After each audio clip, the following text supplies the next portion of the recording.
one thing to be reminded of is that there are 5 sections of our Old Testament.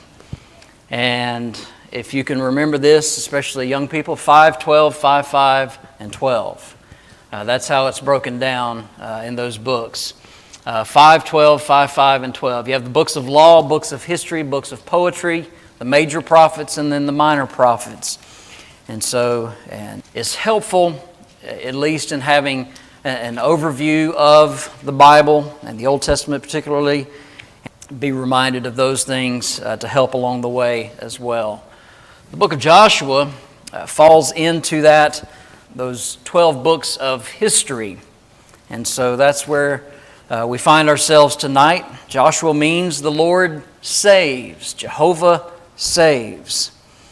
It is interesting to read through Joshua, and Joshua, Judges, and Ruth will bridge that gap between the families of Abraham being called out of his father's house into a land that God was going to show him, and bridge that gap all the way up to the monarchy when they ask for a king. And you'll have Saul, David, and then Samuel in the United Kingdom, and then there will be a division in the kingdom, and so forth in the history.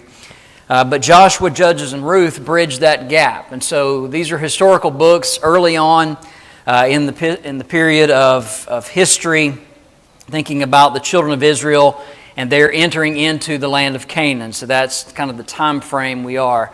Joshua is named after its author and principal character.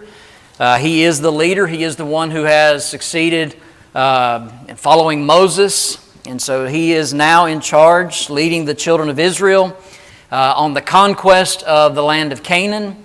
And he will be involved in those directions as well.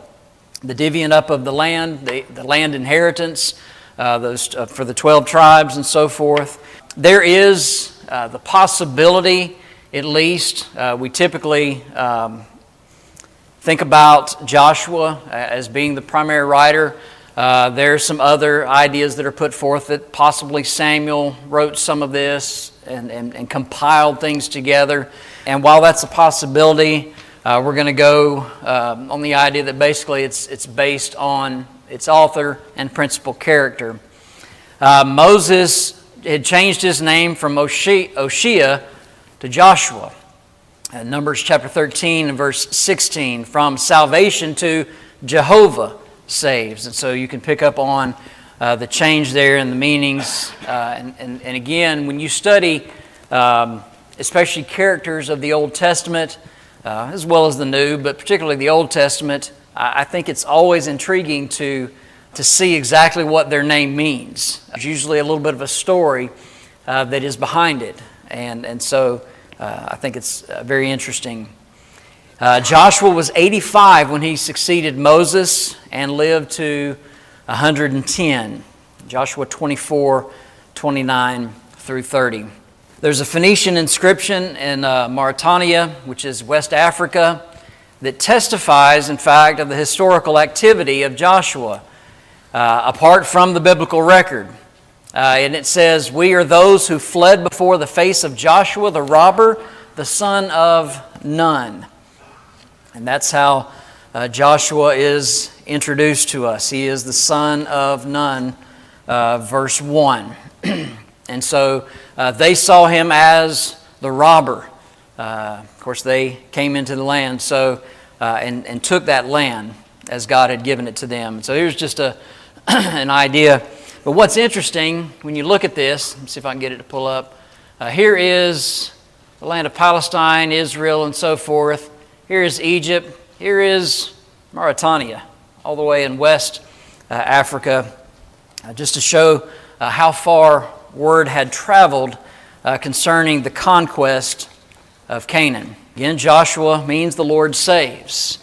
Who wrote it? We're presuming that Joshua wrote it. You have the invasion of Canaan around 1450 BC. The Exodus was around 1490 BC. And so that gives you the time frame when the Egyptians, when they came out of Egyptian slavery, and then you have that 40-year period of wilderness wanderings. And so now they're entering into the land of Canaan around 1450 BC. Joshua led the people for around 25 years. And so that gives you, again, a little bit of a time frame. Joshua chapter 1, I'd like to read verses 1 through 9. So if you'll grab your Bibles, read along. After the death of Moses, the servant of the Lord said to Joshua, the son of Nun, Moses' assistant, Moses, my servant, is dead. Now therefore arise and go over this Jordan, you and all this people, into the land that I am giving to them, to the people of Israel. Every place that the sole of your feet will tread upon, I have given to you, just as I promised to Moses. From the wilderness and this Lebanon, as far as the great river, the river Euphrates, all the land of the Hittites to the great sea, toward the going down of the sun, shall be your territory. No man shall be able to stand before you all the days of your life. Just as I was with Moses, so I will be with you. I will not leave you or forsake you. Be strong and courageous, for you shall cause this people to inherit the land that I swore to their fathers to give to them. Only be strong and very courageous, being careful to do according to all the law that Moses my servant commanded you. Do not turn from it to the right hand or to the left, that you may have good success wherever you go. This book of the law shall not depart from your mouth, but you shall meditate on it day and night, so that you may be careful to do according to all that is written in it. For then you will make your way prosperous, and then you will have good success. Have not I commanded you? Be strong and courageous. Do not be frightened. Do not be dismayed, for the Lord your God is with you wherever you go. 3 times in that passage he would remind him to be strong and courageous, be strong and very courageous. And then he has again recounted that promise. All that I have promised to Moses, I am giving to you. And everywhere that your feet will tread upon this land, I am giving you this land. And so we're going to read the key verses in just a moment and see the end of this, if you will, a statement that is made. You have, again, the time frame of it being written sometime between 1450 to 1425 BC, that 25-year period where, in fact, Joshua is leading the people of Israel. After God had given rest from their enemies, Joshua 23 and verse 1, it is stated and thought that likely another writer added some of the extra material that it comes after that. That may be the case. We're going to presume that Joshua has written the majority of this, at least. To whom was it written? This book was written for Israel, written to Israel, and it was a historical record for Israel to keep up with. And so it was an appeal to them, a reminder of what God has done previously to bring them to this very point, what He has done in the conquest of the land of Canaan and the inheritance given to them. All of those things were recorded in this book. And so again, gives a historical account of the battles of Canaan, similar in purpose to Deuteronomy, with history and law for them to remember. And there are some memorials that were set. And so again, it seems to have that purpose, that it was for their memory. And these things were given, these other memorials that were in there as well. Some key verses, words, and phrases that will help you in your studies of this book. The key verses we'll look at here in just a moment, but you might want to go ahead and write those down. Key words, conquest, obviously. This is the conquest of Canaan, the battles of Canaan. Possess, because they would possess the land. Courage, as we've already noted. Faith and strength. Those words stand out, being used several times in several places as keys. In Joshua 24, verse 15, a passage we know very well, the phrase, "Choose you this day whom you will serve." That obviously is a very key phrase in the reminders given to them. Look what God has done for us. He has given us all this land. He has kept His word. He has kept His promises to us. And so now you need to make a choice. Choose you this day whom you will in fact, serve. These are some of the key verses. Joshua 21, verse 43. It was read a moment ago. We want to continue with it again.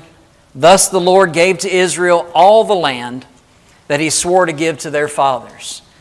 I've boldened that part of that phrase.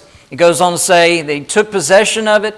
They settled there. The Lord gave them rest on every side, just as He had swore to their fathers. Not one of all their enemies had withstood them, for the Lord had given all their enemies into their hands. Not one word of all the good promises that the Lord had made to the house of Israel had failed. All had come to pass. And so, as you read these verses, hopefully it pick up on from the bolden part in this. Thus the Lord gave to Israel all the land that He had swore to give to their fathers. Part of the reason that this is so key is because God has kept His word. He has given them the land. One of the problems with some of the false teachings that are out there, especially having to do with premillennialism and so forth, is that God is going to give Jerusalem again, and the land of Canaan again, to Israel. And so they're going to have that land be given to them again. God has kept His word already. He has done that already. And so they're taking that promise as something yet in the future when it has already, in fact, been completed. And you might pick up on, obviously, in political circles, and of course, we want nobody to be oppressed, and I think America has done a good job of coming to the rescue of those who have been so oppressed through the years, and maybe not always the outcome that we had hoped for. But one of the things that you will see is how so many, we've got to save Israel, we've got to save Israel, we've got to save Israel, and everything's done in order to save Israel But however, if you think about this, if it is in fact true that God is going to give Israel this land once again, He's going to do it whether you and I help or not. And we need to realize, though, the Bible clearly tells us this has been done. This has been completed. And so premillennialism, before we get out of the Old Testament, falls flat on its face. And so, again, Joshua 21 is key for that point to be made, but it is key to the book because they're reminded of that. The Lord has given to Israel all that He had swore to their fathers. Remember, those who have fallen in the wilderness, those who were not allowed to enter into the land of Canaan. But this new generation has been allowed to enter into Canaan, and now they have received that promise. It has happened.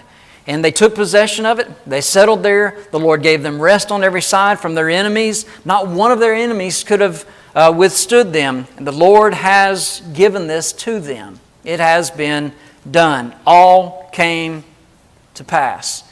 And so if you ever find yourself where you're having to deal with premillennialism and you're fighting that particular false teaching, this, I think, is a key passage.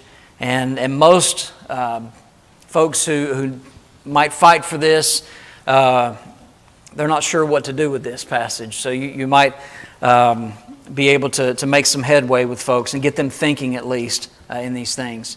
Joshua 22, verse 5 and 6. Only be careful to observe the commandment and the law that Moses, the servant of the Lord, commanded you, to love the Lord your God, to walk in all His ways, to keep His commandments, and to cling to Him and to serve Him with all your heart, with all your soul. So Joshua blessed them and sent them away, and they went to their tents. And so, again, the law had been rehearsed in their ears. The land had been, in fact, given to them. God had kept His word.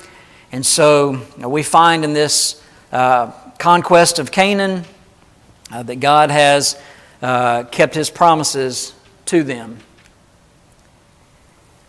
Some of the main people and some of the main events, and again, this is just a list for you to go and to look up and to read, to know what is there and to be able to find those things. Again, I think that is helpful. Obviously, Joshua, you have spies who are going to be sent to Jericho. And so you're going to have Rahab introduced. She's going to help those spies. You have the crossing of Jordan on dry ground. You have the conquest of Canaan, which actually itself is only 7 years long. You have the sin of Achan and that punishment that would follow suit, all because of Achan had taken that thing from them, from the land, or from the city of Ai.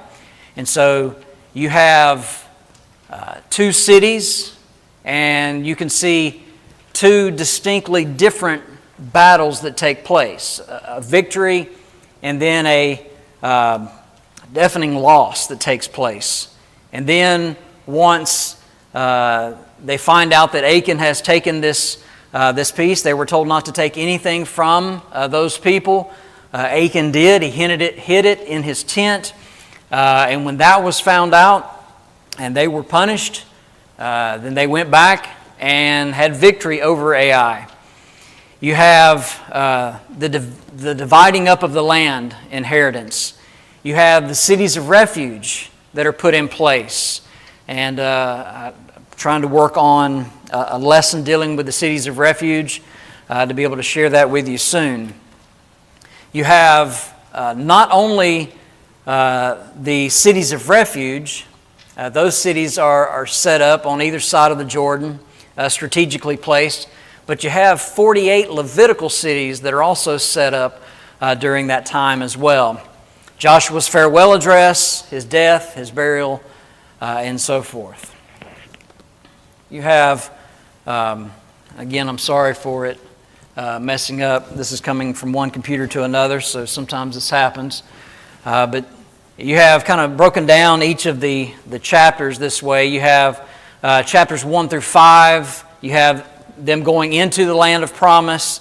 6 through 12 is the conquest itself, that's 7 years. And you have the fall of Jericho. You have sin in the camp. That's what takes place with Achan and Ai. You have an ambush takes place. You have Gibeon. And then you have faith's victory over all of their enemies, chapters 10 through 12. And then the rest of the book is possessing the promised land. And it also deals with, during that time, some of the things that are going on, the reminders that are given, the portion of the Levites are passed out as well. The cities of refuge are set up during all of that, the rest of the half of the book at that point. We have Christ in Joshua. Again, not sure why that messes up every time, but we'll try to get it fixed. As we look at each book of the Bible, we can see Christ. And in the book of Joshua, it's interesting because the name is the same. Jesus is Joshua, Yeshua. It is Savior. And so his name is the same. But Hebrews chapter 2 and verse 10 says, "It became him," talking about Christ, "for whom are all things, and by whom are all things, in bringing many sons unto glory, and to make the captain of their salvation perfect through sufferings." Hebrews 2 and verse 10. And so we find Christ in the book of Joshua. Let me share another couple things with you just briefly. Just kind of going back as a reminder, there's obviously these books are basically sequels of a history. You have Genesis, which is a history of the beginnings. Exodus, which is about their redemption from slavery. Leviticus is about worship. Numbers about service. Deuteronomy about obedience. And Joshua is a book of warfare. And so you'll find, again, the conquest of Canaan. If you write down the letters that spell out the name Joshua, if you write them down, here's some words that go along each of those letters. Just, and you'll find these qualities. I'll give you those verses, chapter 6, 22 through 23. These are qualities of leadership especially seen in Joshua. He is a just man, chapter 6, 22 through 23. He is obedient, chapter 11, verse 15. He is a soldier, chapter 8, verse 3, verse 13. Chapter 8, verse 3 and verse 13. He is honest, chapter 9, verse 15, verse 27. He is a unifier, chapter 1, 10 through 18. He is able, chapter 4, verse 14.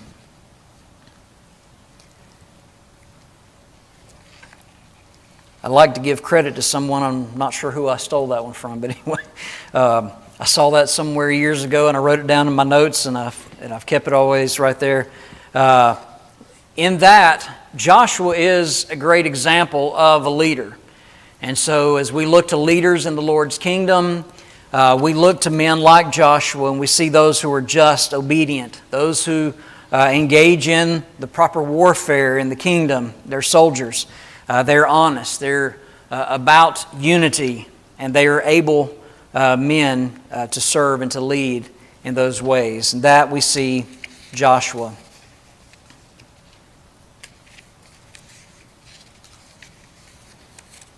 All right. I've got 5 more sheets of paper up here. We won't be long. Just teasing. I can't give you everything I know in one lesson.